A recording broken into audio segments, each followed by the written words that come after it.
Et je voulais tout de suite dire aussi que malgré l'heure tardive et malgré le sujet, ça ne sera pas un cachet de Valium. Vous n'allez pas ressortir calmé, vous n'allez pas non plus ressortir, on peut dire comme ça, tranquille et trucs. Les problèmes vont rester plus ou moins les mêmes.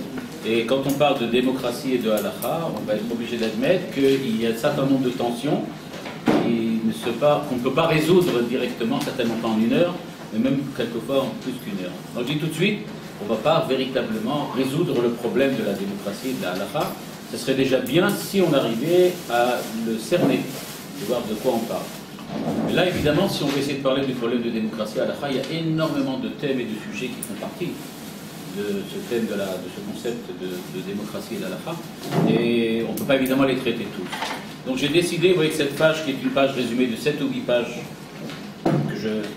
dont je me servirai pour faire un séminaire sur la démocratie et la halakha. Donc ça, c'est seulement le résumé de 7-8 pages, mais ça ne concerne qu'un seul sujet. Donc je vais de quoi on va parler ce soir. On va parler de savoir, est-ce qu'il est possible de trouver dans la halakha, dans la Torah, quelque chose qui corresponde à ce que l'on appelle chez nous la démocratie représentative. Ça va être le seul sujet dont on va parler, et c'est déjà suffisamment long. C'est-à-dire, existe-t-il dans la Torah la démocratie? Ou, on va poser la question de manière un petit peu différente, est-il possible que la démocratie telle que nous la connaissons aujourd'hui soit compatible avec la Torah? Si oui, comment? C'est ce qu'on va essayer de voir ce soir. Donc je ne rentrerai pas du tout dans le problème par exemple, de savoir, est-il possible, c'est un sujet très intéressant, mais qui demanderait aussi à être traité différemment, c'est par exemple, est-il possible de diriger le pays avec la Torah, seulement avec la Torah? Est-ce qu'il y a une possibilité on peut dire comme ça, d'un gouvernement torani, ou d'une démocratie, ou pas démocratie torani, là en Israël? Est-ce que c'est nécessairement quelque chose qui doit passer par les chachamim? Est-ce que ça peut ne pas passer par les chachamim? Les différentes chitotes, là aussi, on peut parler très longuement. Quels sont les droits de la minorité face à la majorité dans la halakha? Est-ce qu'il y a véritablement... autre sujet qui est extrêmement intéressant, si on admet qu'il est possible de diriger le pays avec la Torah, que fait-on des lois concernant simplement... tous les voleurs, par exemple le vol, les meurtres, tout ce qui concerne donc comme ça, les trucs judiciaires, dans lequel la Torah demande 2 témoins obligatoirement. Qu'est-ce qu'on fait dans un cas pareil? Il y a aussi des très très longues lignes là-dessus. Donc on ne rentrera pas dans tous ces détails, on va simplement parler d'aujourd'hui quelque chose qui est beaucoup plus simple, c'est de savoir est-ce que le gouvernement, je ne vais pas dire le mot gouvernement parce que là je suis dans une autre polémique, est-ce que c'est une démocratie représentative ou un gouvernement représentatif?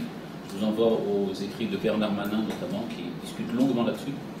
Et le problème est de savoir donc, est-ce que la démocratie telle que nous connaissons est compatible avec ce qui est écrit dans la Torah? C'est-à-dire, est-ce qu'on peut trouver une source de la Torah qui dit bien, qui prouve qu'on peut utiliser la démocratie, et que ce qu'on fait aujourd'hui dans la démocratie, c'est en rapport à l'intérieur, compatible avec la Torah. On va commencer par les Birkarot, parce que c'était ça le sujet qu'on faisait, pour même rappeler qu'il existe un rapport entre les deux. La Mishnah, donc c'est la ligne 2, Rabbi Hanina Sgan HaKohanim Omer, Eve mitpalel bishloma shel malchut. Là-dessus, il y a d'énormes discussions sur cette Mishnah. Eve mitpalel bishloma shel malchut, il faut prier, donc pour la paix dans le malchut, pour le gouvernement. On doit prier pour le gouvernement. De là, certains ont déduit qu'il faut faire la bracha pour la Médina, le Shabbat, le matin. D'autres disent que ça n'a pas de rapport. Là aussi, je laisse la polémique. Chez Ilmalé Mora'a, parce que si on n'a pas peur du gouvernement, s'il n'y a pas donc de gouvernance, eh bien, Ishet Reu Chaim Belao. Chacun se mangera, cannibalisme, on se mangera les uns les autres. Donc c'est bien qu'il y ait un gouvernement et une police et un système judiciaire, que tout soit bien réglé. Ce qui est intéressant, c'est ce que dit le Sforno. Nous dit le Sforno sur cette Mishnah. Là, on va rentrer déjà dans des détails très intéressants. Afalpi shamelech lifamim bilti kasher. Ça, on ne s'y attendait pas. On ne s'attendait pas du tout à ça. Il dit oui, il faut prier pour l'ishloma shel malchut, même si le roi n'est pas kasher. Bon, on ne va pas le manger, alors pourquoi il ne serait pas kasher? Il dit que Moshe Kara berov malche bet Israël bet bait sheni ve'ulai gozel vechomes. bon, par exemple, je ne sais pas, on ne va pas citer de nom, etc. Mais corruption, il a pris de l'argent, des choses comme ça. On entend vaguement parler de ce genre de choses aussi aujourd'hui. Elle dit, est-ce qu'on doit prier pour un roi ou un gouvernant qui serait un voleur? Ben, dit que oui. Nikol makom raoui litpalel bishlomo. Il faut prier. Pourquoi? Ki az yatil morao velo yaskimu sheikzelu a am zedze. Regardez l'humour de ce porno. Lui, il prend de l'argent, mais il va s'occuper que les autres n'en prennent pas. Donc, on a intérêt à prier pour lui. Il faut prier pour lui. On le laisse voler, si on peut dire si on le laisse, mais en tout cas, on le prie pour lui. Et c'est grâce à ça que les gens, donc effectivement, il n'y aura plus de vol, enfin il y aura moins de vols et moins de rapines. Donc, ce qu'on voit, en tout cas d'après le Sforno, c'est tout de suite, on rentre vraiment déjà dans le sujet, on voit tout de suite que c'est pas clair, c'est pas net. C'est-à-dire la Torah nous dit qu'on parle de Malchut, mais c'est bien clair qu'on envisage tout de suite dans la Torah que cette Malchut ne soit pas une Malchut selon la Torah.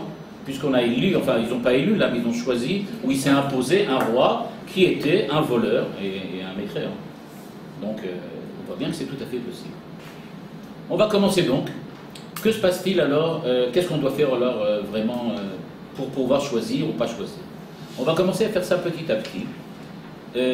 Le gouvernement d'aujourd'hui, dans la démocratie, a-t-il une valeur aux yeux de la Torah ou pas? C'est-à-dire, on va poser la question comme ça.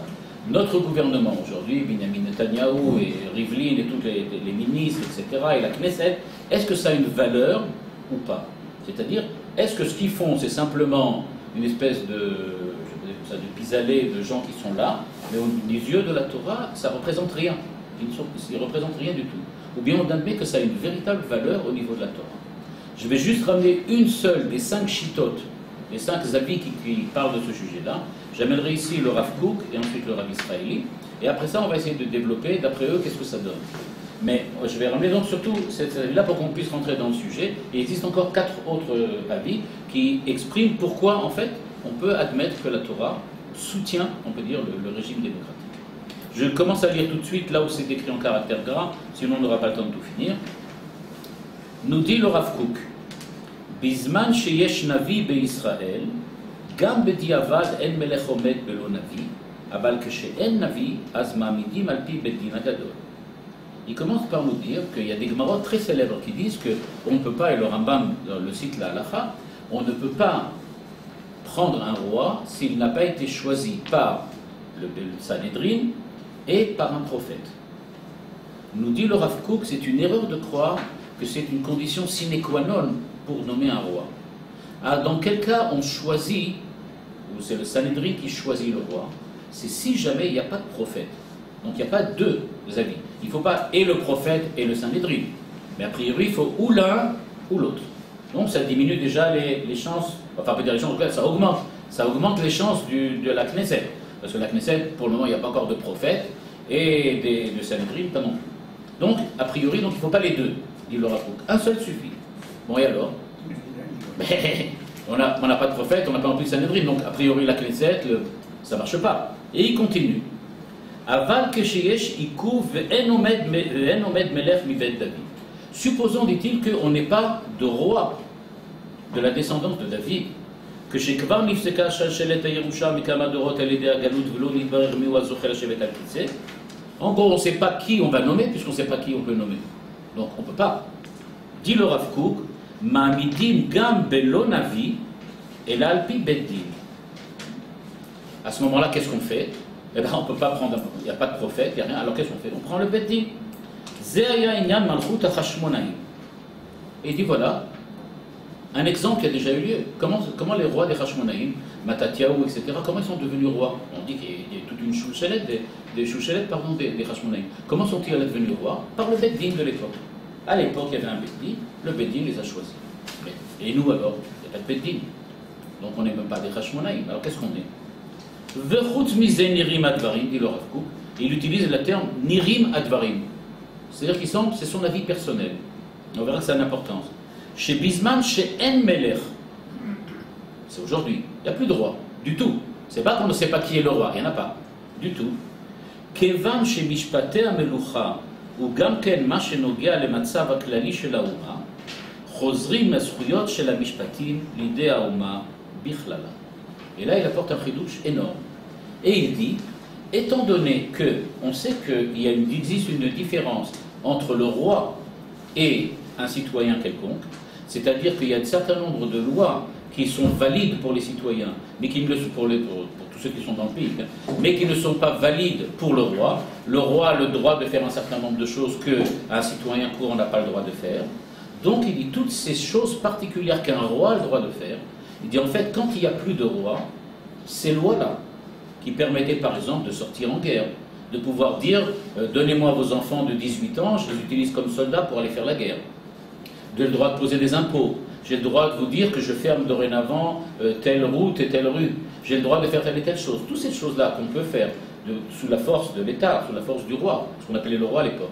Maintenant, qui peut les faire? Étant donné qu'il faut quand même gérer le pays dans son entité, et dans son entièreté, on peut dire comme ça, et qu'il faut aussi pouvoir prendre tout le peuple. Donc, comment on fait pour gérer un peuple entier si on ne peut pas partir en guerre? Qui est-ce qui va décider s'il faut acheter des armes ou pas? Quelles armes on va acheter? Qui décide ça? Donc, il faut bien que quelqu'un prenne une décision. Alors, qu'est-ce qu'on fait? Dit le Rav Kook, étant donné qu'il n'y a plus de roi, en fait, le roi n'était que le représentant du peuple. Étant donné qu'il n'y a plus de roi, ces lois, c'est-à-dire ces possibilités qu'avait le roi d'agir, reviennent à qui maintenant? Au peuple, à la Oumma. C'est-à-dire, dit le Rav Kook, tout ce qu'on donnait d'habitude au roi, comme possibilité infinie d'action qui sont supérieures à celles des hommes normaux du pays, ça va retourner maintenant au peuple. C'est le peuple qui les reprend, puisqu'ils doivent se gérer eux-mêmes. En fait, le peuple doit se gérer lui-même, et puisqu'il n'y a plus de roi, donc il reprend toutes ces lois, on peut dire comme ça, toutes ces prérogatives qu'avait le roi, et c'est lui qui va les utiliser. Et il termine en disant, au pays Chodnire. Maintenant, chez Gam Kol Shofet, il ne s'agit pas d'un juge, mais il s'agit comme la période des juges, dans laquelle il y avait des dirigeants d'Israël, comme à l'époque de Shmuel, ou comme à l'époque de Gid'on, etc., ou Yiftach, dans lequel il y avait des juges, c'est-à-dire la période des juges, c'était des hommes qui n'étaient pas rois, mais qui avaient été choisis plus ou moins à l'époque pour diriger le peuple. Donc il dit Kol Shofet chez Kambe Israël, qui, il ne dit pas comment, Kambe Israël, qui devient celui qui dirige Israël, Din Melech Yeshlo.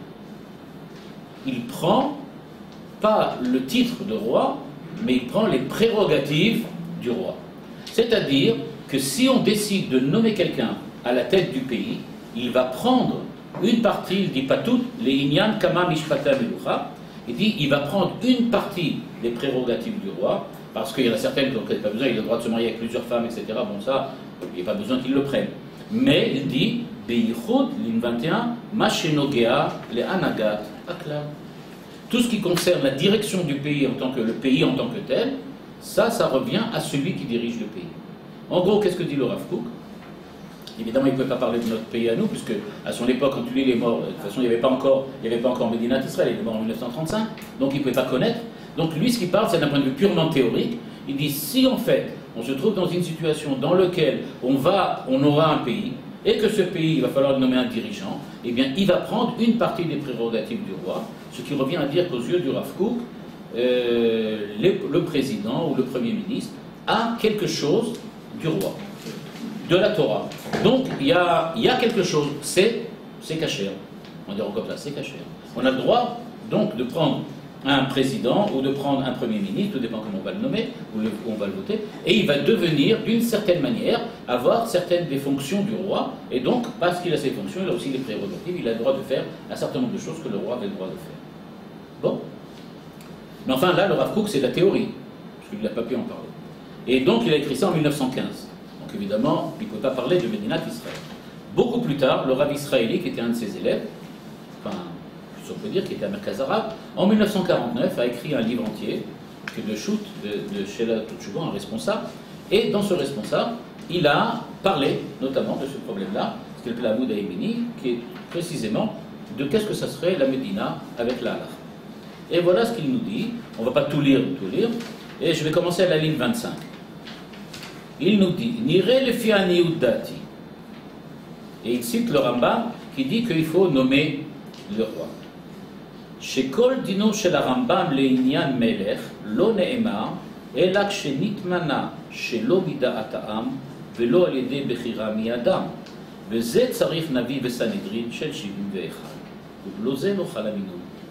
Le Rav israéli explicite ce que dit le Rav Kook et dit j'accepte le principe du Rav Kook. Il prouve même que ce que dit le Rav Kook en disant Nirim Advarim, il dit que c'est son avis, mais lui il montre que c'est écrit dans la Gemara dans plusieurs endroits, dans lequel ce que dit le Rav Kook c'est tout à fait recevable du point de vue de la halakha, et il dit qu'il faut faire la différence entre ce qu'écrit le Rambam et ce qui se passe dans la réalité. Ce qu'écrit le Rambam, dit le Rav israéli, c'est la situation dans laquelle le peuple n'a pas choisi de roi. C'est pas lui qui a choisi de roi. Mais qu'est-ce qu'il fait? Eh bien, il fait comme aujourd'hui, il s'abstient, ça n'intéresse pas. Ça n'intéresse pas la politique. Donc il s'occupe de ses affaires. Donc qu'est-ce qui se passe? On va être obligé de nommer un roi. À ce moment-là, comme dit le Rav Kook, il dit à ce moment-là, vers qui on va se tourner? Vers le Sanhédrin et vers les prophètes, pour leur demander, amenez-nous un roi pour qu'on puisse savoir qui va diriger le pays.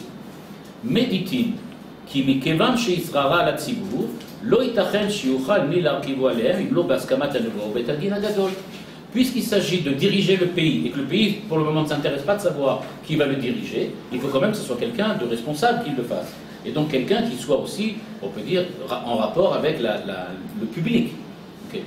Et donc, il dit, c'est ce qui est intéressant, c'est qu'en fait, on choisit des gens qui sont véritablement proches du peuple, mais d'un autre côté, qui sont au-dessus du peuple, qui ont des fonctions, qui sont des fonctions, on peut dire, au niveau national, et donc il sait, c'est le Sanhédrin et le prophète. Donc il dit, ce sont les deux qui doivent diriger. Mais dit-il à la ligne 32, Aval, Kol she'a'am atzmo maskim lemanoto al yedei derech bchirot. Mais il dit, mais si maintenant c'est le peuple lui-même qui vient et qui dit, on veut monsieur un tel comme roi. Par exemple, comme ça s'est produit au temps de Shmuel, comme ça s'est produit au temps de Gidon, comme ça s'est produit au temps de Yiftar, de Shimshon, dans lequel on voit que le peuple, en général, acceptait, on accepte que ce soit lui qui nous dirige. Donc c'est eux qui le choisissent. Au be'eze she'itzura acheret, beze el shum tzorer le navi ve Sanhédrin. Il dit, mais si, donc, ils sont élus, mais de certaine façon, et il dit, peu importe de la manière dans laquelle c'est fait. La Torah ne dit pas si on doit faire des élections, je ne sais pas moi, on peut dire, ézoriotes ou ishiotes, enfin, bon, c'est pas du tout le problème de la Torah. Mais il dit, peu importe comment il les a fait, si on a choisi, le peuple lui-même qui a choisi ses représentants, pas ses représentants mais son roi, alors c'est lui. Pas besoin de Sanhédrin et pas besoin de Navi. Pourquoi? Parce qu'en fait, qu'est-ce que c'est que le Sanhédrin et le Navi? C'est au cas où le peuple ne veut pas, ou ne dit rien. C'est pas qu'il faut, au départ, c'est ce qu'il veut dire. Il veut dire que c'est pas le sens du Rambam, c'est pas qu'il faut que ça soit comme ça. Mais si le peuple ne dit rien, alors le Sanhédrin et le Navi doivent prendre tout de suite une initiative, parce qu'on ne peut pas laisser le pays aller comme ça. Donc on dit voilà, on va choisir. Mais c'est pas que ce soit le Sanhédrin et le Navi qui doivent décider. Et alors maintenant, qu'est-ce que ça va donner? Il dit bien alors maintenant, ça vient donc de la chose suivante. Ligne 33, Vadaï Chalaminui. Donc c'est clair que s'ils ont été choisis, le choix est définitif, il a été choisi, il a été élu. Yeshlo Tokef Vedin Melech. Et donc aujourd'hui, la Knesset, le président, ça a dit Melech. C'est-à-dire, ça ne veut pas dire que c'est un roi, ça ne veut pas dire qu'il est cachère, comme nous avait dit Sforno. On ne parle pas de ça du tout. On dit que c'est des représentants qui ont été choisis par le peuple. En tant que représentants choisis par le peuple, ils ont une fonctionnalité, qui est la fonctionnalité royale, qui était celle du roi à l'époque. Cette fonctionnalité, on leur attribue à eux. Mais c'est tout. Ils ne sont pas rois, ils ne sont pas cachers, ils ne sont pas rien du tout. Mais ils sont ceux qui dirigent. Pourquoi? Mikevan Sha'am Maskim Lesrarazo. Puisque le peuple est d'accord, alors qu'est-ce qu'on a besoin de plus? Et il le prouve, je ne montre pas, il était très très long, il a une cinquantaine, une centaine de pages, dans lequel il explique comment dans la Gemara on voit qu'à partir du moment où le peuple dit qu'il le veut, alors c'est définitif. Et il termine en disant, mais ata yotzelanu shekol aminuyim hamamlachtim sheyasu b'Israël b'derech bchirot sheben Yachia Rovaam yeh lahem tokef v'samchot. Voilà. Donc, est-ce que le gouvernement aujourd'hui, la Knesset et le président, est-ce qu'ils ont une valeur aux yeux de la Torah? Nous dit le Rav israéli, d'après le Rav Kook, oui, ils sont exactement ceux qui étaient à l'époque le roi. C'est-à-dire, il n'y a pas de royauté obligatoire. Ça répond à une question que tout le monde a peur, en disant, Medinat Alacha, on va nous mettre un roi, si en plus il vient de Nebrak, tu ne dis pas ce que ça va devenir. Donc il dit, non, pas du tout, c'est pas ça. On te dit pas que ça va être un roi, mais on te dit qu'il y a une fonctionnalité royale. Ce qu'on appelle la fonctionnalité royale, c'est-à-dire que sur certaines lois, il est au-dessus des autres hommes. Il dit, bon, cette fonctionnalité, elle existe pour n'importe quel dirigeant, comme Guidon ou Benjamin Netanyahu. Ou Mistaber, et il continue. Shekeshem sheyicholim limnot ish echad kerosh veshofet, de la même manière qu'on peut nommer une personne comme dirigeant, que mochen, dit-il, efshar lemanot moetza, c'est-à-dire une assemblée, à savoir une Knesset. On peut très bien nommer, il n'y a aucun problème du point de vue de la Torah. Tu choisis la Knesset choisit l'autre représentant, il n'y a pas de problème. Il n'y a pas besoin que ce soit une personnalité, puisque c'est une fonction. En gros, ce que nous dit le Rav israélien, il faut oublier l'idée qu'un roi c'est une personne. Le roi c'est pas une personne, c'est une fonction. On appellerait, comme on dit par exemple dans les Mefarshim, on dit que quand on parle de Paro, c'est pas nécessairement Paro particulier, un monsieur qui s'appelait Paro, mais le pharaon c'est une fonction. C'est celui qui avait pour fonction de diriger l'Égypte à l'époque. Il dit la même chose, quand on parle de roi, on parle d'une fonction, la fonction du roi. Celui qui a des lois particulières et celui qui a des prérogatives et des droits particuliers. C'est ça ce dont on parle. Donc il dit ça peut être une Knesset, ça marche aussi, il n'y a pas de différence. ולפיזה נראה כי מועצת ממשלה שתבחר בדרך של בחירות נכונות יהיה לה סמכות בכל מה שנוגע להנהלת האומה כאותה סמכות שהיה למלך ישראל. Et donc il dit, il n'y a pas de différence entre les deux, et c'est par exemple pour ça que beaucoup de Chachamim, du Zerem Haredi et d'autres se sont opposés à ce que dit le Rav israélien en disant c'est pas possible de dire qu'ils sont une fonction de roi. Non, ça ne va pas marcher. Eux, ils ont d'autres possibilités, donc on va voir par la suite. Ils diront non, on n'est pas d'accord tout à fait avec le Rav israélien, ou pas du tout avec le Rav israélien. Vous voulez dire quelque chose? Non? Ok. On va commencer maintenant à rentrer un peu dans les détails. Donc maintenant, voilà, ça c'est l'idée. L'idée donc, c'est que d'après le Rav israélien et le Rav Kook, on choisit donc les représentants. Ces représentants-là sont élus, ils ont donc le droit de diriger. D'après la Torah, c'est ce qu'on appelle roi, malchut, melech.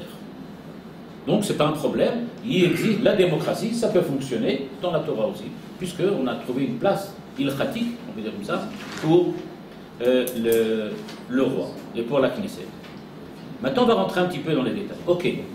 Et maintenant, c'est cette Knesset, qu'est-ce que c'est exactement? Là, on ne va pas non plus trop avancer dans les détails, mais quand même, il faut un petit peu en parler. Tout le monde sait aujourd'hui que nous vivons dans un régime, en tout cas en Europe et en Israël, en tout cas, on vit dans ce qu'on appelle un régime d'une démocratie représentative. C'est-à-dire que nous nommons, une fois de temps en temps, il y a des élections. À ces élections, on va nommer des représentants. Et ces représentants vont être chargés de nous diriger pendant 5 ans, pendant 4 ans, ça dépend. 6 mois. Pardon? 6 mois. Ou 6 mois, ou moins, ou plus. Il y a d'énormes questions qui se posent, mais là c'est vraiment déjà de la philosophie politique, de savoir est-ce que vraiment est-ce que cette représentation est vraiment démocratique. Pour toutes sortes de raisons, beaucoup pensent aujourd'hui que ce n'est pas vraiment démocratique, puisque ce n'est pas vraiment le peuple, parce que la définition de la démocratie, on connaît, c'est d'Abraham Lincoln qui disait que c'est le pouvoir du peuple, pour le peuple, par le peuple. Donc c'est ça le but. Mais en fait, c'est pas vraiment ça comme ça. Parce qu'aujourd'hui, quand on élit des représentants, est-ce que les représentants peuvent faire ce qu'ils veulent? A priori, oui. À partir du moment où ils sont élus, ils peuvent faire ce qu'ils veulent. Mais, dit-on, c'est vrai, il existe quand même quelque chose. C'est comme c'est tous les 4 ans, ils sont bien obligés de savoir que s'ils veulent être réélus, il va falloir qu'ils fassent quand même ce qu'on leur demande. Mais ils ne sont pas réellement obligés. Par exemple, en France, c'est arrivé dernièrement, quand Hollande est passé, il est passé parce que Sarkozy voulait faire une certaine loi qui était très très impopulaire, et donc Sarkozy voulait faire cette loi impopulaire, et donc ils ont choisi à l'époque Hollande, et ça n'a pas empêché Hollande, 3 mois après, de la faire passer au Parlement et à l'Assemblée. C'est la même loi qu'avait fait Sarkozy. Donc en fait, ça peut très bien faire le contraire. Ici, je ne parle pas de ceux qui ont été élus pour telle et telle chose, et qui ont fait la même chose, qui ont fait le contraire ou pire que le contraire. Donc je dis que ce n'est pas impossible. Donc le problème, c'est de savoir, est-ce que c'est vraiment démocratique? Il y a beaucoup de questions qui se posent. Certains penseurs radicaux pensent que non, pas du tout. En fait, on est dans une espèce de monarchie, pas dire de monarchie, en fait, une espèce de totalitarisme, qui est quelque chose comme ça. Oui, mais on ne peut pas au bout de 4 ans le destituer. Ce qu'avait dit le Rav israélien, c'est qu'à partir du moment où la Knesset, elle a considéré comme étant devenu un roi, donc on peut très bien, au bout de 4 ans, virer le roi. C'est la Knesset qui est roi. Il n'y a pas de problème. Il n'est pas défini, il n'est pas à vie. Donc en tout cas, ça c'est un des reproches qu'on fait à la position du Rav israélite, en disant mais c'est pas du tout comme ça que ça marche, on voit très bien que dans la Torah, le roi ça allait de père en fils, que c'était héréditaire. Donc comment c'est possible de dire que toi tu... Bon, il y a toutes sortes de questions qui se posent sur ce que dit le Rav israélite. Donc je ne rentre pas dans les détails, simplement pour pouvoir rentrer dans le sujet, qu'on ait une idée de quoi il dit. Le Navi pouvait le destituer. Pardon? Le Navi pouvait le destituer.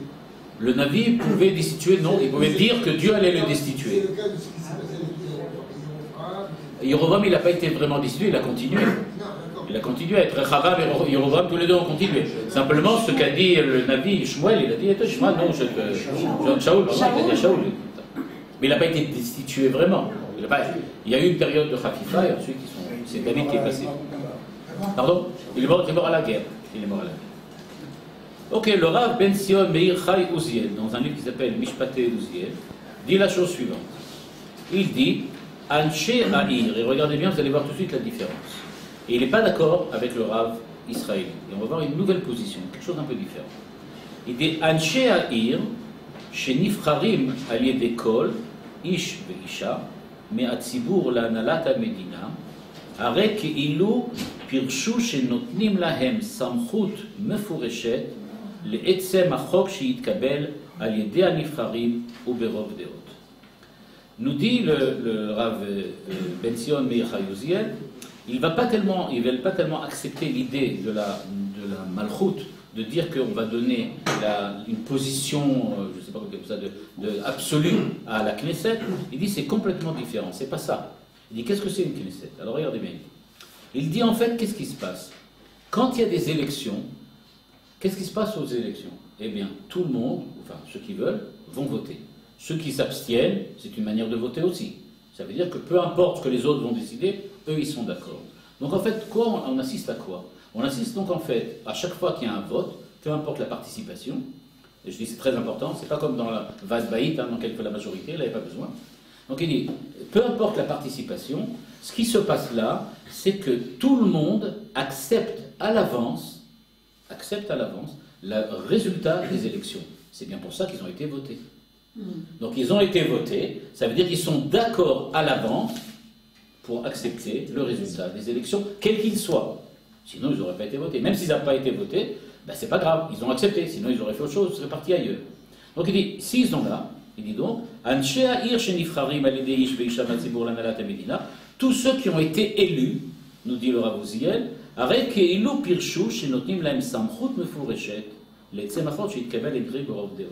c'est-à-dire, ça veut dire que tout le monde, en votant, donne son accord à l'avance à toutes les décisions que vont prendre les représentants. C'est ce que dit le Rav Uziel. C'est-à-dire, il dit en fait, c'est pas une question de royauté là-dedans. On rentre pas, c'est pas des prérogatives particulières. Ce sont des hommes comme vous et moi. Mais il y a une grande différence. Ils sont en fait les shluchet tzibur, c'est ce qu'il veut dire tout de suite. Ils sont en fait nos représentants. À partir du moment où ils sont nos représentants, dit le Rav Uziel, ça veut dire qu'en fait, nous en les élisant, eh bien, on accepte à l'avance toutes leurs décisions. Puisque dès le départ, c'est pour ça qu'on a voté, on les a choisis pour qu'ils prennent des décisions. Et donc quand ils prennent leurs décisions, on est d'accord. On les élit sur le programme, on n'est pas d'accord avec... Ok, alors bon, posez une très bonne question. La question que vous posez, elle est tellement bonne que je vais oublier le Rav israélite, on va oublier le Rav Uziel, on va oublier tous les rabbinim, mais c'est juste pour un petit moment, attention. Donc on va les oublier un instant et on va dire, que se passe-t-il en France? Quand il y a des élections, pourquoi élit-on ceux que l'on élit? C'est une grande discussion. Est-ce qu'on les élit sur un programme, ou bien plutôt, ce que je pense moi plutôt, est-ce qu'on les élit pas sur, pas seulement un chèque en blanc, est-ce qu'on les élit pas sur la personnalité, le charisme et autre chose? En Israël aussi, pas seulement en France. Pas seulement, mais aussi. Et donc, ça, on parle maintenant des élections aujourd'hui. Donc aujourd'hui, quand il se passe des élections, en fait, on voit qu'on élit quelqu'un parce qu'on pense qu'il va être peut-être plus capable que les autres, parce qu'il a un truc... On ne parle pas des régimes présidentiels, je parle maintenant des législatives. On parle des législatives, des députés. Donc on va choisir l'Assemblée, par exemple en Israël, on va choisir l'Assemblée et les députés. Donc alors nous, on va voter pour un parti. Okay. Un parti, il vient avec soi-disant un programme. Mais en fait, on sait très bien, quand on a vu les élections dernièrement, que je ne vais pas donner des noms pour ne pas vexer ceux qui ont voté pour eux, mais il y en a certains pour lesquels le programme, c'était la chose, son contraire, à l'envers et à l'endroit. Donc il y avait tout là-dedans. Il n'y a pas de programme aujourd'hui. Il n'y a pas de programme vu depuis déjà deux élections. C'est possible. Ils n'ont pas de programme. C'est possible aussi. C'est possible aussi. Donc on n'élit pas du tout les gens parce que... Donc on ne peut pas dire qu'au départ on s'attend à ce qu'ils vont faire un programme particulier. On les élit parce que ils sont plutôt de droite. C'est à droite. Ah, non, non, non, ils sont de gauche. Ah, ils sont comme ça, ils sont sympathiques. Ah, ils sont pour le cannabis. Ah non, non, ils sont pour les homosexuels. Et je ne sais pas, toutes sortes de choses. Et alors on décide de voter pour eux. Donc en fait on voit que dans la décision qui est prise, il n'y a pas seulement le programme qui intervient et les idées, mais il y a beaucoup d'autres choses qui rentrent là-dedans. Donc, après ce que dit Laura Vouzier, il dit en fait, qu'est-ce qui se passe? On nomme des représentants. C'est-à-dire, en fait, on pourrait dire ça un peu comme l'avait souligné, je crois que c'était Bernard Manin dans son bouquin, qui le souligne très bien, en disant qu'il faut faire la différence entre le gouvernement représentatif et la démocratie représentative. Aujourd'hui, les élections, ce n'est pas, dit-il, véritablement une démocratie représentative. Ce n'est pas que le peuple élit des gens qui représentent le peuple. On élit un gouvernement. C'est-à-dire, on a des gens à qui on va donner carte blanche, vous avez dit chèque en blanc, carte blanche, on leur donne pour nous gouverner. C'est à peu près ça ce qu'on fait. Mais ce n'est pas vraiment une démocratie dans le sens que c'est le peuple qui agit pour le peuple, par le peuple. Non, ce n'est pas Lincoln. On n'en est pas là. Donc il dit, ces gens-là, donc qu'est-ce que c'était? Kevan Shenifrarim, pardon, je lis donc ligne 6, à la fin, les deux derniers mots. Ve Kevan Shenifrarim, Ele le fitnaï bechiratam, em shluché atzibur. Et maintenant, on va rentrer un peu dans la définition. Le Rav Soloveitchik donne deux définitions de ce qu'on appelle un shaliach, du point de vue de l'art. Il y a deux sortes de shaliach. Il y a un shaliach qui est celui qui nous remplace pour accomplir un certain acte officiel.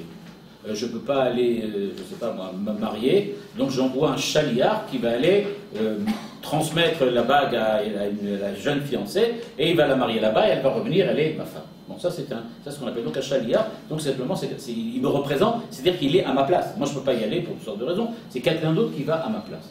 Mais il dit par exemple, le Kohen, qui fait la shrita, il est appelé chaliard d'Israël, mais il n'est pas chaliard à la place d'Israël. C'est pas parce qu'Israël ne peut pas venir, mais il est chaliar pour être avec Israël.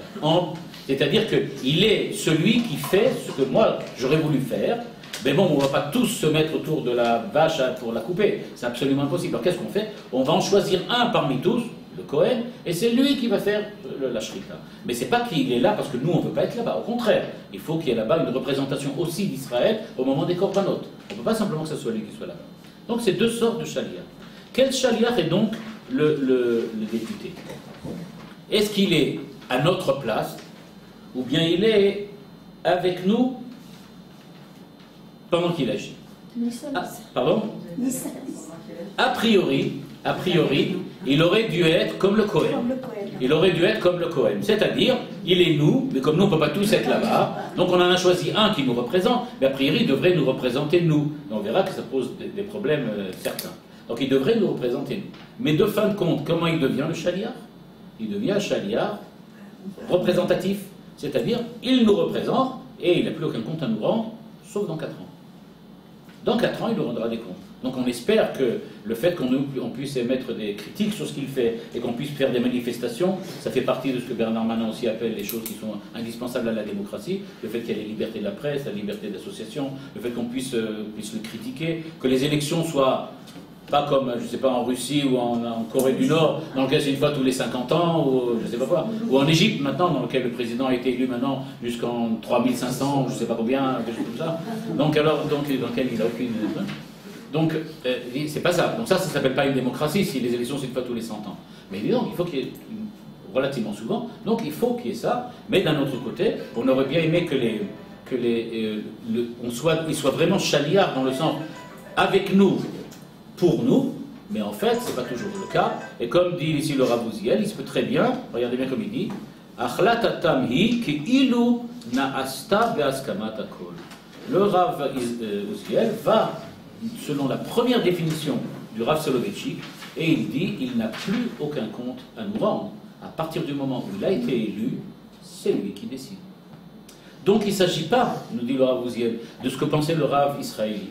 Le Rav israélien nous avait présenté les représentants de la Knesset comme ensemble la royauté. Alors, il nous dit non, ce n'est pas la royauté, c'est autre chose. C'est simplement des représentants, c'est-à-dire des shlichim. C'est nous qui les avons envoyés, et c'est maintenant eux qui décident ce qui se passe, et c'est eux qui en fait, prennent les décisions, et on ne peut rien dire sur leurs décisions d'après le Rav Uziel. C'est impressionnant. On ne peut rien dire, parce qu'en les élisant, on a accepté à l'avance que ce soit eux qui prennent leurs décisions. Et donc, quand il y a eu des énormes manifestations contre Rabin à l'époque de Gush Katif, eh ben, il n'y avait pas de raison de faire ces manifestations-là. Vous avez voté, vous avez perdu, la majorité est passée, voilà, c'est passé. Pardon ? Contre Sharon. Pardon ? Contre Sharon. Ou contre Sharon.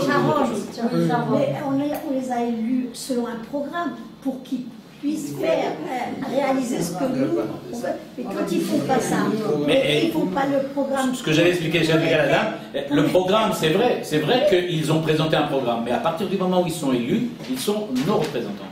Imaginez la personne, je vais donner maintenant un exemple d'après la halakha, vous comprenez de quoi il s'agit. Un monsieur décide de se marier avec madame Plonit Almonite qui habite à Eilat. Il n'a pas envie d'aller à Eilat, il fait chaud, et donc il envoie quelqu'un d'autre pour aller apporter la bague. Pendant que la personne est partie là-bas, il brusquement il dit mais pourquoi je vais marier avec Plonit Almonite? Il y a une autre Plonit Almonite beaucoup mieux qui est là et il ne fait pas chaud. Donc je vais aller me marier avec elle. La réponse elle est qu'il ne peut absolument rien faire s'il ne peut pas joindre au téléphone la personne, et bien il sera marié même sans le truc. Okay. Si l'autre il est parti sans téléphone, c'est fini, il sera marié, il ne peut absolument rien faire. Et pourtant il peut dire mais je voulais pas, mais ça change rien. Mais dans le... Ça change rien. À partir du moment où il t'a donné, tu as un problème. Est-ce qu'il faut donner un guet, pas un guet, tout un histoire. Mais... Il y a quand même entre la légalité et la... Ça, on va le voir, on va en parler un peu à la fin. On va en parler un petit peu à la fin pour la moralité. Mais vous reconnaissez déjà quelque chose, que quand vous le dites, déjà comme ça, on sent que c'est moins un problème. Parce que vous l'avez dit très bien, vous avez dit légalité et moralité. On comprend que moralité, c'est surtout au niveau de la personne, de la vertu, etc. Alors que l'égalité, c'est la politique. C'est là où on est. Vous comprenez ? Quand c'est légal, il n'y a rien à faire. Aujourd'hui, je vous donne un exemple. Vous avez tous voté, j'imagine. Vous avez tous allé voter. Qui que vous ayez voté, peu importe. Maintenant, il y a un gouvernement, enfin, il n'y a pas un gouvernement, mais enfin, vous savez ce que tout le monde a dit, il ne faut surtout pas, ça c'est une blague qu'on m'a racontée, mais qui est vraiment pas. Ils ont dit, si vous voulez vraiment gagner encore une journée de vacances, revotez exactement la même chose. Ah. Surtout ne changez pas, on a encore un droit encore un jour de vacances, encore dans 3 mois. Ça coûte beaucoup Et donc, d'argent quand même. Comment ? Ça coûte beaucoup d'argent. Oh, mais ça c'est pas grave, un journée de vacances, à ce prix-là, on peut le payer. Mais ce qu'on veut dire par là, c'est qu'à partir du moment où on a choisi les représentants en question, légalement, ce sont eux qui sont le pouvoir, il n'y a rien à faire. Ils n'ont pas de, et encore une fois, d'après Laura Bouziel, ils n'ont rien à dire à ceux qui auraient les élus. On les a choisis, vous avez voté, et par exemple, je suis sûr que vous avez voté, toutes les femmes qui sont là, je suis sûr que vous avez voté. Bon, et ben vous savez que maintenant vous allez voter pour l'augmentation ils vont repousser l'âge de la retraite pour les femmes à 65 ans pendant 5-6 ans là. Donc je suis sûr que si vraiment on vous l'avez dit à l'avance, vous n'auriez pas voté ça comme un pour eux. Vous auriez cherché un qui veut avec les trucs, et non. On n'a pas le choix et c'est comme ça. De la même manière qu'on a voté à Jérusalem, je sais pas, vous avez voté à Jérusalem pour le maire ou pas pour le maire, peu importe pour qui vous avez voté, mais tous ceux qui habitent, tous ceux qui passent par la Tachana Merkazi, vous allez avoir maintenant à peu près un CAC monumental pendant entre 5 et 10 ans. Voilà, c'est ça ce qu'on a voté. Ici, le roi de un précédent. C'est au moins 5 ans. Celui d'avant. Non, c'est pas lui qui a choisi ça. Je veux dire que ceux qui ont évité qui ont pris là, il faut savoir que si on a vu combien de temps ça a mis pour faire la première partie, on sait ce que ça va donner la seconde. Alors, on peut se préparer. Mais enfin voilà, on a voté, c'est comme ça. On a voté un moment et c'est ça qui est sorti. La solution est impossible. Ça voudrait dire qu'on envoie quelqu'un et qu'à chaque décision, il faudrait refaire un vote. Exactement. Ça, je ne voulais pas porter ici, mais ça existe dans la halakha. Il existe dans la halakha que, par exemple, c'est d'après le Rabbi Noutab et d'autres encore, quand on vote, par exemple, pour ce qu'on appelle Shevat Ugaïr, on va en parler un petit peu après, dans Shevat Ugaïr, quand il y a un village ou une communauté qui décide de nommer une espèce d'assemblée de 7 personnes qui doit les représenter, alors à ce moment-là, chaque fois qu'ils prennent une décision, il faut qu'ils aillent voir le Rav, d'après Rabbi Noutab, le Rav de la communauté pour lui demander si c'est oui ou si c'est non. Imaginez qu'est-ce que ça se donnerait pour ça. Puisque déjà vous en parlez, je vais continuer un peu là-dessus. Il y a le Rav Zalman Nechemia Goldberg qui s'est posé le problème de savoir est-ce qu'il est possible de créer une Medinat Halacha. Qui va diriger une Medinat Halacha? La question qui s'est posée. Supposons qu'il y ait une Medinat. Qui est-ce qui va diriger? Il arrive, pour lui c'est une théocratie, pas de problème. Ça va être les Talmidei Chachamim qui vont diriger. C'est les Talmidei Chachamim qui vont diriger le pays. Et alors, évidemment, la question qui s'est posée, c'est oui, il y a 2 petits problèmes. Premièrement, ils ne savent pas le faire. Deuxièmement, ils ne veulent pas le faire. Ah oui, tous les Talmidei Chachamim, y compris de Bnei Brak ou de Yerushalayim, qu'ils soient Haredim ou pas, ne veulent pas, évidemment, s'occuper de problèmes politiques. C'est pas du tout leur système. Alors qu'est-ce qu'on fait dans un cas pareil? Alors il y a une deuxième possibilité, quelqu'un qui a dit non, on va prendre les Talmidei Chachamim, on va les nommer. Ça, il n'est pas d'accord avec le Rav Zalman Nechemia Goldberg. Il dit non, pas du tout. Ce qu'on va faire, c'est qu'on va prendre des politiciens et on va leur imposer d'étudier la Torah pour qu'ils sachent qu'est-ce que disent les Chachamim. Évidemment, ça dépend, ça c'est déjà plus facile. D'accord, eux ils veulent bien, eux ils sont prêts à faire le truc. Et justement, la question, mais alors combien de temps ça va prendre? Parce que, évidemment, imaginez, ils devront apprendre tous les lois de la Torah pour comprendre et savoir comment ça va fonctionner. Leur mandat sera... Donc on voit que c'est pas du tout évident, toutes ces idées-là, de dire qu'on va prendre... Oui. Entre les deux positions extrêmes de Rav Israëli et de Rav Uziel, il y a la situation intermédiaire qui existe dans la Constitution française, par exemple, c'est pour les grosses décisions, on retourne au vote. C'est l'histoire du référendum. Ça, c'est des questions qui sont très intéressantes au niveau de la démocratie aujourd'hui, mais ce n'est pas toujours le cas. Il y a ça, ce qu'on appelle, il y a Habermas, Jürgen Habermas, qui a aussi cette idée-là, qui a dit qu'il faut en fait ce qu'il appelle, je crois qu'il appelle ça une démocratie délibérative. Un nom comme ça qui nous est donné, dans lequel il faut qu'il y ait un débat national, il faut du point de vue éducatif former tous les gens, parce que le fait de revenir chez les gens et leur demander qu'est-ce que vous voulez faire, vous saviez comment, pour donner un exemple, comment c'était un référendum, parce qu'on passe à Michalam, c'est le référendum. Comment était fait un référendum à l'époque par exemple, de Charles de Gaulle, de Gaulle. Comment il faisait? Il disait comme ça, êtes-vous d'accord avec ma politique et aimez-vous les petits pois? Dans la même question, répondez par oui ou par non. C'est à peu près ça ce qu'il demandait. Alors évidemment, tout le monde dit bah oui, on a mis un petit poids, évidemment, et pourquoi pas. Et hop, on répondait oui. Parce que c'est mal fait qu'il faut dire que c'est un mauvais système. Non, le système il n'est pas mauvais en soi, mais pour quelle décision? Maintenant on va aller plus loin. Les questions ne sont pas bonnes, etc. On peut toujours détourner le problème. On peut continuer maintenant et dire ok, supposons que maintenant la question soit bien faite. Qui va écrire la question? Bah oui. Il faut bien délibérer, il faut bien savoir qui va écrire la question. Parce qu'on ne veut pas qu'il demande les petits pois et la politique. Il faut que ce soit une question qui soit bien présentée. Et maintenant, comment peut-on être sûr que, mettons, en France, 70% des gens, on va diminuer, on va la faire 50% des gens aient compris la question. Comment on peut être sûr qu'ils comprennent la question vraiment? Est-ce que toutes les questions doivent être posées à tout? Alors ils ne peuvent pas voter non plus. Exactement ce que disent, c'est qu'on va y arriver, les élitistes de l'autre côté, qui disent il est absolument impossible que le peuple ait une quelconque critique par rapport à ses représentants. Par exemple, Schumpeter aux États-Unis, qui dit pas du tout, les représentants, la Knesset, ce sont les seuls intelligents, les seuls normaux et intelligents du pays, c'est pas le bas peuple qui va commencer à les critiquer. Ils comprennent rien à ce qu'on fait dans le truc, ce qui n'est pas faux. Ce qui n'est pas faux non plus. Si vous avez lu le truc des lois qui proposent, c'est pas du tout évident à comprendre. Et il faut comprendre toutes les lois dans tous les systèmes, c'est pas évident. Quand on est en Israël il y a 45 ans, il y a des gens qui disaient on ne donne pas le droit de vote aux Olim Hadashim parce qu'ils ne peuvent pas comprendre la politique. Exactement, et on ne donnait pas le droit de vote aux femmes pendant longtemps parce qu'on considérait que les femmes n'étaient pas capables de comprendre. Oui, mais donner aussi le pouvoir à des technocrates qui n'ont rien. Voilà. Comme vous voyez, tous les problèmes que vous soulevez, c'est des problèmes qui sont très justes, mais ils ne sont pas nécessairement des problèmes liés à la femme, ils sont liés au système démocratique représentatif. Et qui savent toujours prendre les décisions. Enfin, ce qui est quand même intéressant, c'est qu'on n'a pas donné le vote pendant longtemps aux femmes, mais dans tous les couples en général, c'est les femmes qui prennent les décisions, c'est bien connu. Et pourtant, c'est un fait. C'est un fait historique. Donc, il faut que les gens soient moraux, parce que s'il n'y a pas de morale. Ah oui, mais ça en politique, on ne peut pas faire seulement de la morale. C'est ce qu'on va voir, on ne peut pas seulement faire de la morale. Il faut prendre des décisions.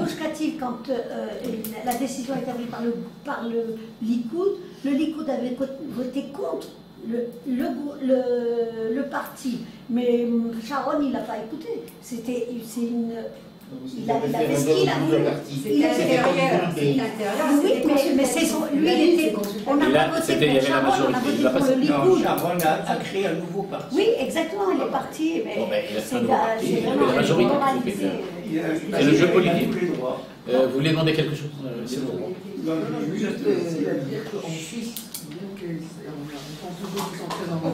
On parle de la démocratie suisse. Il y avait des référendums pour toutes sortes de choses. En particulier, des référendums sur le nombre de travailleurs étrangers qui viennent dans le pays. Ça, c'était des grandes discussions, mais alors... Ouais, il faut aller là-bas sur la place publique avec l'épée traditionnelle, etc. Il y a tout un système. Il y a aussi un référendum pour le prix du beurre. Voilà, on peut pas. La démocratie athénienne, enfin la démocratie athénienne au départ, était une démocratie en fait qui était une démocratie absolue, dans laquelle il y avait, je sais pas, 100, 200, 300 personnes qui prenaient le truc. Les autres, évidemment, ils n'avaient pas le droit de voter. Les femmes n'avaient pas le droit, les enfants n'avaient pas le droit, les esclaves n'avaient pas le droit, les étrangers n'avaient pas le droit, ceux qui n'habitaient pas à Athènes n'avaient pas le droit, ceux qui étaient là de passage n'avaient pas le droit. Il y avait une petite partie des gens, et même pas tous évidemment ne venaient, mais c'était voté de cette manière-là. Alors, soit dit au passant, il y en a qui disent que la méthode athénienne n'était pas si mal que ça, parce que si on avait tiré au sort parmi la population 120 députés, c'est pas sûr que ça marcherait plus mal que si on avait les députés là. C'est pas faux de le dire, d'un point de vue politique. Une question, peut-être. Oui. D'une manière générale, ici, on a l'impression que, ok, on a besoin des gens qui vont diriger le pays ici, mais qu'il n'y a aucune demande des rabbins aussi, tous ceux qui ont parlé. Ils doivent avoir quand même une certaine moralité, compréhension du judaïsme, de l'histoire, de quelque chose. C'est comme si, hop, ça intéresse personne. Alors, ça intéresse tout le monde, mais c'est pas, j'en ai pas parlé ici. Quelle doit être la priorité? Mais on a déjà vu le Sforno qui disait que le roi, en tant que tel, il n'est pas obligé d'être vraiment. Celui qui dirige politiquement n'est pas obligé d'être un grand sadique. On a vu que c'était très souvent pas le cas. Achav n'était pas un grand sadique. C'est très important. Hein? Non, mais c'est-à-dire qu'il n'est pas obligé d'être un sadique du point de vue religieux, il doit être un bon gestionnaire. Mais il n'est pas nécessairement qu'il doit être sadique. Il devrait le mêler mot à Mashiach, oui, mais pas. Tant qu'un truc, s'il a été élu pour le moment, d'après ce qu'ils disent, a priori, il peut être élu tel qu'il est. C'est aussi une des questions que je n'ai pas soulevées ici, qui est par exemple les représentants. Quelle est la valeur des représentants qui ne sont pas religieux? Alors il y a certains rabbinim qui disent que les lois qu'ils vont choisir en tant que représentants, elles peuvent être appliquées à n'importe qui et tout le monde doit accepter les lois qui ont été faites par la Knesset, sauf si elles sont contre la Torah. S'ils prennent une plainte contre la Torah. D'autres répondent oui, mais alors qu'est-ce qu'on fait? Si elles sont pas contre la Torah, alors qu'est-ce qu'on fait maintenant? Alors comment on peut faire ça? Alors il y a toutes sortes de nuances, savoir qu'est-ce qui est vraiment contre la Torah, qu'est-ce qui n'est pas vraiment contre la Torah. Mais il y a certains qui pensent que si c'est contre la Torah, non, il n'y a pas de légitimité. Ils ne sont pas légitimes. Parce qu'il faut, d'après eux, il faut que ce soit à l'intérieur de la Torah. La Knesset doit être élue à l'intérieur de la Torah. Donc, si elle est à l'intérieur de la Torah, elle doit respecter aussi la Torah. Ça aussi, je n'en ai pas parlé ici, ça fait aussi parler. Il y a des cas où c'est pas le cas. Les représentants qui ne sont pas juifs, les Arabes en fait. On y arrive, on va y arriver tout de suite. À la ligne 16, on va arriver aux Arabes. Et c'est un très très gros problème.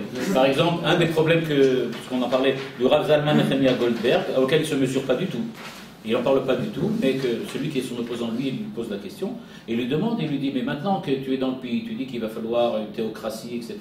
Et qu'est-ce qu'on fait de tous les gens qui sont là, et les 50, le 30% ou les 20% d'Arabes qui sont là, et qui n'ont aucune raison logique d'accepter une théocratie juive?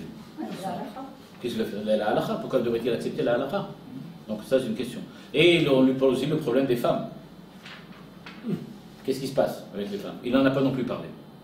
Mais la question que tu l'as posée, mais ça ne veut pas dire qu'il ne le pose pas, mais le Mikra, il a parlé. Les Arabes ont-ils le droit de voter pour des choses qui sont essentielles, comme les frontières d'Israël? Par exemple. On va continuer. Le Rav Gorel, tout le monde connaît. Le Rav Gorel, tout le monde le connaît.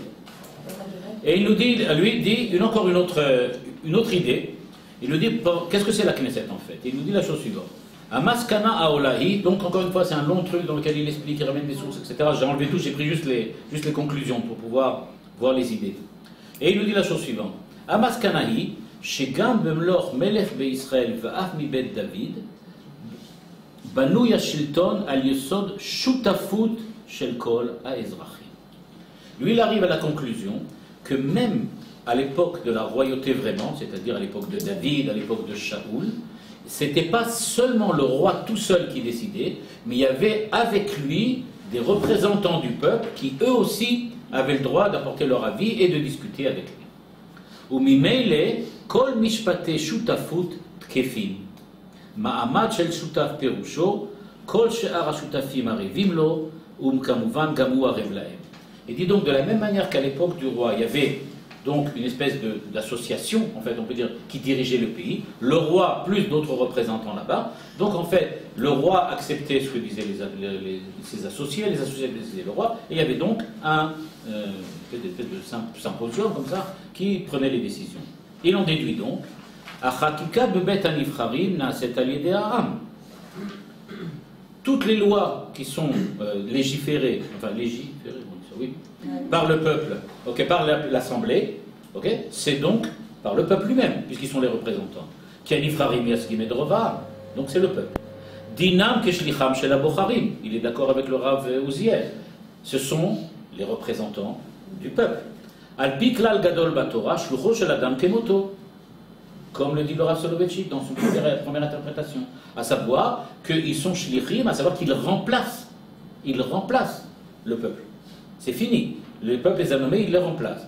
Nimtza keilu kol chakika shel bet hanivcharim, mevutzaat al yedei ha'am shebiyado samchut zo al pi din Torah.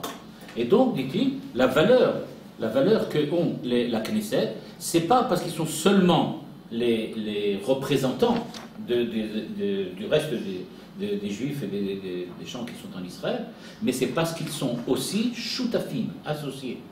C'est-à-dire, en fait, nous sommes associés, c'est un peu la deuxième position du Rav Soloveitchik, qui disait qu'il faut être en même temps que les shlichim, mais il dit à partir du moment où on a voté pour eux, donc en fait on est associé avec eux, ça y est. Et donc leur décision, c'est la nôtre, même si on n'est pas d'accord. À partir du moment où ils décident, c'est eux. Donc chacun des deux avis disent un peu la même chose, à savoir, ils sont nos représentants. D'après le premier, ils n'ont pas besoin de demander notre avis, c'est le Rav Uziel. D'après le second, c'est pas qu'ils n'ont pas besoin, ce qu'ils font, c'est nous. C'est c'est-à-dire celui qui va aller chercher la femme au nom du... Il ne peut pas se permettre de prendre une autre femme. Ça c'est clair. Alors, il doit prendre la femme que celui qui a dit. Exactement. Donc, mais maintenant, il doit faire exactement ce que le... Et donc quand moi le Choléar, je dis je vote pour toi, et que lui dit d'accord, maintenant j'ai été élu, quand il va pas venir me voir, moi il me dire pourquoi tu as voté pour moi, et toi pourquoi tu as voté pour moi. On a tous accepté dès le départ, c'est ce qu'on a vu au début, on a tous accepté dès le départ qu'à partir du moment où on a voté pour eux, ça veut dire qu'ils sont nos représentants, à savoir qu'ils agissent en notre nom. Tous ceux qui n'ont pas voté, nous, on est voté pour un certain programme. Pardon ? Le programme, encore une fois, le programme, à aucun moment ça n'apparaît, du point de vue de la halakha, ça n'apparaît à aucun moment. Évidemment, si ça va d'après la Torah, la programmativité, c'est le la Torah. Mais on n'en est pas là. Et tous ceux qui n'ont pas voté pour? Eh bien, ils ont accepté que les autres prennent la décision à leur place. Qu'ils ont fait. L'abstention, c'est ça. C'est voter pour la personne que tu as envie. Pardon ? On dit que voter, s'abstenir, ça veut dire que tu votes nécessairement pour celui que tu ne veux absolument pas qu'il passe. Pas s'abstenir, voter contre, voter pour un autre. Ah bah oui, j'ai voté comme un autre, c'est l'autre qui a été élu. J'ai accepté si ça avait été si c'était le mien, j'aurais été content, c'est vrai, et les autres auraient été mécontents, mais c'est comme ça. J'ai accepté dès le départ que si c'est lui qui passe, c'est lui, si c'est pas lui, c'est l'autre. Ok, vous avez posé la question des qu'est-ce qui se passe des ceux qui ne sont pas juifs. Les gens, voilà, qu'est-ce qu'on fait avec eux? Le Rav Rabinovitch, celui qui est un des Rashi Yeshiva de Ma'ale Adumim, il dit Kayom b'medinat Israël sheba yesh miut arabi, barur shelefi ha'alacha magia gam le'arviei Israël yitzug olem be'analat ha'medina. Ils doivent absolument être à la Knesset, absolument. Ah oui.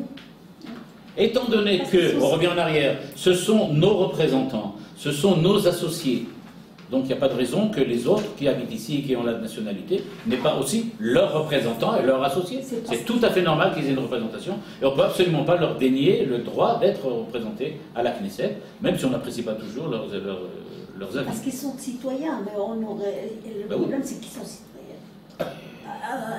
Non, mais quand moi je suis arrivée en France, quoi, c'est un problème?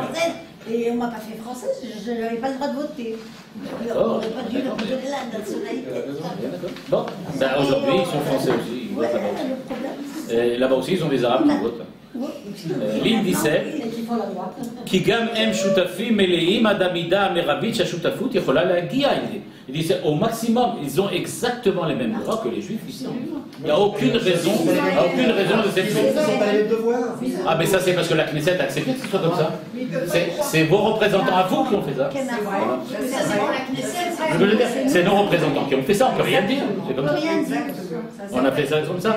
Comme par exemple, je rappelle que ceux qui ont voté ceux qui ont accepté le fait que les Bachorei Yeshiva n'aillent pas à l'armée, c'était Ben Gurion à l'époque. Le parti du du Mapai de Ben Gurion qui a accepté que ce soit comme ça. Donc il n'y a absolument rien à dire. C'est légal et c'est comme ça, c'est tout à fait normal. Ils n'y vont pas, à leur place aussi je n'irai pas. Si je oui, mais ça c'est pour la Knesset, c'est pas pour le roi.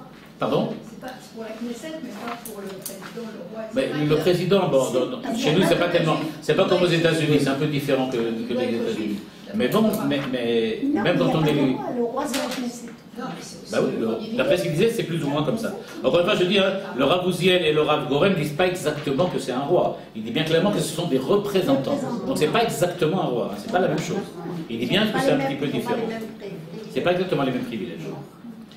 On va voir maintenant quelqu'un qui est beaucoup plus tôt que ça, c'est le Rashba. Pourquoi? On va voir une autre manière. Lui, il va nous présenter peut-être les Chavrei qui naissent un petit peu différemment. Il nous dit la chose suivante. Shiva Touvé Ahir. Qu'est-ce que c'est que Shiva Touvé Ahir? Eh bien voilà. Au Moyen-Âge, il y avait un problème. Comment les communautés juives pouvaient-elles être gérées? Comment on faisait? Alors il fallait bien faire payer des impôts. À l'époque, tout était local, donc il fallait faire payer des impôts. Il fallait bien que les gens, les Talmidei Chachamim, reçoivent de l'argent pour étudier, pour pouvoir ensuite travailler comme shochatim, etc. Il fallait bien donner au Beit HaKnesset de l'argent. Il y avait besoin, il fallait enterrer les gens. Il y avait tout sortes de ça. Qu'est-ce qu'on faisait à l'époque? Alors il y avait ce qu'on appelle une assemblée qui s'appelle Sheva Touvé Ahir. C'était les représentants, une espèce de petite Knesset, comme ça, de 7 représentants qui représentaient la ville, la communauté en question. Nous dit le Rashba au sujet de ces Sheva Touvé Ahir. Ou même Sheva Touvé Ahir, et là on va répondre à la petite question simple, est-ce que les Chaver Knesset sont obligés de sortir d'une yeshiva? Est-ce qu'ils doivent être vraiment bâtis? Ou bien, moi en tant que religieux, je peux dire, pourquoi j'accepterais les décisions d'une majorité de gens qui ne sont pas religieux? Moi ça ne me concerne pas. Dit le Rashba, Enam Shiv'a Anashim Amufcharim Bechokma O Be'osher Vekavod. C'est pas ni les plus intelligents, ni les plus riches, ni les plus respectables. Voilà. Alors qu'est-ce qu'ils sont? Et la Shiva Anashim She'emidu Matzai A Tzibur Parnasim Alinane Aïr. Ce sont des gens qu'on a choisis pour faire la gestion de la ville. C'est-à-dire, que dit en fait le Rashba?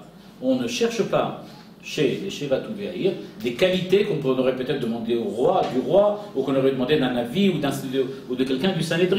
Il ne sait pas du tout ça. Il s'agit de gérer la ville. Pour la gestion de la ville, on a besoin de gestionnaires. Ils ne sont pas obligés d'être intelligents, ils doivent être efficaces. C'est ça ce qu'on leur demande, exclusivement. Varehem ke'apotrouposin alehem. Et ils deviennent comme un apotropos, c'est-à-dire exactement comme quelqu'un qui est le fondé de pouvoir, fondé de pouvoir de la ville. Donc, ce qui se passe en fait, et ça c'est encore une autre chita, on a vu le Rav israélien, le Rav Kook qui parle de royauté, qui disent en fait on applique les lois particulières au roi à l'Assemblée. On a vu le Rav Uziel, le Rav Goren et d'autres encore, Rabinovich, qui disent qu'en fait ce sont en fait des représentants, des shlichim, ils sont seulement des shlichim, mais ils ne sont pas vraiment quelque chose qui a rapport au roi. Là on voit encore une troisième possibilité, c'est ceux qui disent que c'est apotropos, Mazamet apotropos, ils sont en fait des gens à qui on a donné le pouvoir de nous gérer. Et donc il y en a qui pensent que c'est la même chose. La Knesset gère comme les mêmes Sheva Touvé Ahir. Et donc, on peut très bien dire que dans la Halacha, la Knesset, à sa place, elle est l'équivalent des Sheva Touvé Ahir qui sont connus depuis le Moyen-Âge dans la Halacha. Et il n'y a pas de grosse différence. Je vais tout de suite dire, il y a un petit problème, enfin plusieurs. Le premier problème, c'est que les Sheva Touvé Ahir n'avaient aucun droit au sujet des Nefashot. C'est seulement pour la gestion financière. Mais ils n'avaient pas le droit de dire ton fils part à la guerre, ou ton fils revient de la guerre, ou ton fils de ça. Donc comment on peut faire avec la Knesset? Là, c'est complètement différent. Deuxièmement, d'après certains Chachamim, comme le Rabbeinu Tam, très célèbre, il disait que les Sheva Touvé Ahir ne peuvent prendre aucune décision sans d'abord demander au Rav de la ville s'il est d'accord. Il y a un droit de veto au Rav de la ville. Imaginez la Knesset, à chaque fois qu'ils veulent voter n'importe quoi, doivent aller rencontrer une assemblée de Talmidei Chachamim pour leur demander s'ils sont d'accord du point de vue de l'Halacha, si ça fonctionne ou ça ne fonctionne pas. Donc c'est pas comme on dit, c'est pas Echad al Echad. Ça ne fonctionne pas vraiment. Mais l'idée, elle est là. De dire, en fait, ils sont chargés de gestion. Alors peut-être qu'il faut faire la différence entre le Moyen-Âge et la communauté, avec aujourd'hui un pays. Donc, alors, ce qui était vrai à l'époque est vrai et différent maintenant aujourd'hui, et ça concerne aussi ce qu'on pourrait appeler je sais pas, tous les dîners Nefashot, etc. Il n'empêche que ce n'est pas Echad al Echad, ce n'est pas vraiment équivalent. En tout cas, c'est comme ça qu'on pense. Ça, c'est ce que nous proposait le Rashba. Et le Rav Chaim David Halevi, que tout le monde connaît, donc, qui était à Tel Aviv, je crois, et Chavre Aguf Anifrar, Rachaim Laf'ol Alpi Avanatam. Comme les apotropos, ils peuvent faire ce qu'ils veulent. C'est eux qui gèrent, eux ils sont fondés de pouvoir, c'est eux qui le font.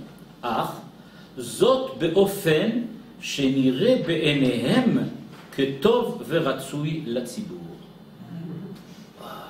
Ça laisse de la place à beaucoup de flou. C'est eux qui doivent décider ce qui est le bien du. Pourquoi? Ils sont apotropos. Comme le Sheva Touvéaïr. Ils ont décidé qu'on augmente les impôts, alors on augmente les impôts. C'est parce qu'ils ont pensé que c'est comme ça qu'il faut le faire. Donc on n'a pas besoin de venir discuter avec eux, c'est eux qui doivent le faire. Dehainu, chez Michel Nifrar à l'idée à Tzibour, ligne 23, כדי לדאוג לעניינים וכשל אפוטרופוס, אחאב חובת נאמנות כלפי הציבור וחייב לפעול באופן הרצוי והטוב לציבור. Donc il doit faire ce qu'il faut, et voilà. Mais s'ils pensent que ce qu'il faut c'est augmenter les trucs et envoyer les enfants à la guerre, eh bien ils le font. C'est le mot Neymanut. C'est Neymanut, voilà, il doit être Neymanut, exactement. Il est Neyman. Mais Neyman, comme on fait dans une entreprise, hein, comme on fait aujourd'hui dans une entreprise, ou dans une entreprise financière, on dit qu'il y a un Neyman, c'est-à-dire c'est celui qu'on a nommé en fait comme pour nous représenter, pour être notre représentant, pour signer les accords financiers, etc. Il y avait une question qui se demandait, c'est que donc de ces apoutroposim là, ce qu'on voit en tout cas, c'est que ça se rapproche beaucoup plus dans cette idée-là donc du Rashba et du Rav Chaim David Halevi, ça se rapproche beaucoup plus de ce qu'on appelle la démocratie élitiste. C'est-à-dire ceux qui pensent comme Schumpeter qu'on choisit des représentants parce que dès le départ, il faut qu'ils soient riches, intelligents et cultivés. Pourquoi? Riches, comme ça ils ne prendront pas de shochad, voilà. Si on n'avait pas pris, si on avait donné de l'argent à Benjamin Netanyahu avant, ça ne serait pas arrivé. Et donc, comme ça, plus ils sont riches, donc ils n'ont pas besoin de l'argent, donc ils ne prendront pas de shochad. Deuxièmement, il faut qu'ils soient intelligents puisqu'ils doivent diriger le pays. Troisièmement, il faut qu'ils aient eu le temps suffisamment de réfléchir avant, et donc ce n'est pas des gens pauvres, des travailleurs qui vont pouvoir, ils n'ont pas le temps de réfléchir, eux ils ont une vie difficile. Donc les seuls qui peuvent vraiment nous diriger, ce sont une élite, une oligarchie. Et donc dans cette démocratie oligarchique, on nomme des gens particuliers, c'est l'apôtre possible. C'est-à-dire des gens, et ils nous disaient au départ qu'ils ne sont pas obligés d'être intelligents, mais enfin il faut qu'ils soient quand même capables de faire la gestion. Le problème est de savoir, quelqu'un disait que, ok, quand tu choisis une oligarchie, il y a un petit problème. C'est comme s'il y avait un bateau dans lequel tu dis qui est-ce qui dirige le bateau? C'est le capitaine ou les passagers? Te répondent les oligarchiques élitistes, c'est le capitaine. Oui, c'est lui qui sait comment faire. Les passagers, ils sont là pour être assis, ils sont tirés. Donc, c'est comme ça que ça doit marcher. La Knesset, c'est le capitaine. Et donc, le capitaine décide ce qu'on fait, et c'est normal. La réponse aux oligarchiques, c'est de leur dire ok, on est d'accord. C'est sûr que c'est le capitaine qui doit diriger techniquement le bateau. Mais qui c'est qui indique la direction dans laquelle on veut aller? C'est les passagers. C'est pas au capitaine, on dit où on va, amène-nous où tu veux. C'est pas un taxi arabe dans lequel tu montes et il te dit où il veut aller, pas là où toi tu veux aller. Et donc tu vas. Okay, donc c'est toi qui dois lui dire qu'est-ce que tu veux. Et donc il lui dit la même chose là. Il dit ok, c'est très bien beau cette histoire de apotropos, etc. Mais il doit savoir ce que le peuple veut aussi. Or en tout cas, d'après cette chita-là, du Rav Chaim David Halevi, c'est lui qui décide. Il décide, ils ont été nommés, c'est à eux de décider. On va terminer ce que vous avez parlé sur la moralité. Deux avis sur la moralité. Ils disent qu'est-ce qu'il faut faire? Alors est-ce qu'ils doivent être moraux, pas moraux? Réponse, le Meiri, donc ça on parle du Moyen-Âge, hein. Il disait la chose suivante, Ve'im umemune kemanig ra'oilo, le'ishtadel bekol mine tikun atzrichim ba, en tikun medini ven tikun nafshi, en bemedinot ezek ven b'ishtadut toelet. Il dit premièrement, si tu as été nommé, c'est vrai que tu as toutes les prérogatives, tu as tous les droits, mais il faut quand même que tu essayes d'être moral et que tu fasses vraiment le bien du tzibour, le bien du public, le bien du peuple. Et pas seulement essayer de rester en position, en place, etc. Donc il dit ça, c'est la première chose. Et le Rav Yerucham Alevi Lebovitch, qui était un Rosh Yeshiva du mouvement du Moussar, qui a dit Kedei leitmanos parnes ala tzibour, c'est-à-dire qu'on peut avoir une position de gestion, de direction, tzarich shetielo midat argasha bekol tsa'aro v'yisurav shel hatzibur, shelo ya'alem me'aparnas shum tsa'ar vekev kol dehu shel hatzibur. Donc il dit qu'il doit vraiment ressentir les problèmes et les douleurs du tzibour pour vraiment être là et le diriger. Mais comme on le voit bien, c'est au niveau du Moussar, c'est au niveau des bonnes intentions. Ouais. Maintenant, au niveau de la légalité, celui qu'on a élu, c'est lui qui est passé. Et donc on doit l'accepter, en tout cas jusqu'à maintenant. En tout cas, juste pour en résumer, d'après le Rav Israël et le Rav Kook, ils ont plus ou moins les halachot qu'on donnait à l'époque au roi. D'après le Rav Shlomo Goren, le Rav Ben Zion Meir Uziel, ce sont simplement des représentants des Shluchei Tzibur, et donc en tant que ça, ils sont des Shluchim. Je ne rentre pas dans les détails, qu'est-ce que ça change entre les deux. Et d'après les autres, ce sont simplement des apôtres possibles, c'est-à-dire que c'est Shevatou Ve'ahir, dans lequel ce sont des gestionnaires techniques. Ils doivent être des gestionnaires techniques. Donc en tout cas, on peut trouver peut-être maintenant quelque chose qui est en fait un peu de tout à la fois. On peut dire qu'aujourd'hui on est un petit peu roi, un petit peu gestionnaire, un petit peu représentant, il y a un peu de tout à la fois. En tout cas, on voit qu'il n'est pas impossible de dire que la démocratie telle qu'on la connaît, elle fasse partie aussi de ce que la Torah avait préconisé dès le départ, et que maintenant il reste juste quelques petits problèmes à résoudre, comme ceux que j'avais parlé au départ, comme les problèmes du fait qu'ils soient religieux ou pas religieux, qu'ils soient tout ça. C'est encore d'autres problèmes qu'il faut résoudre. En tout cas, on peut peut-être avoir une démocratie dans la Torah aussi.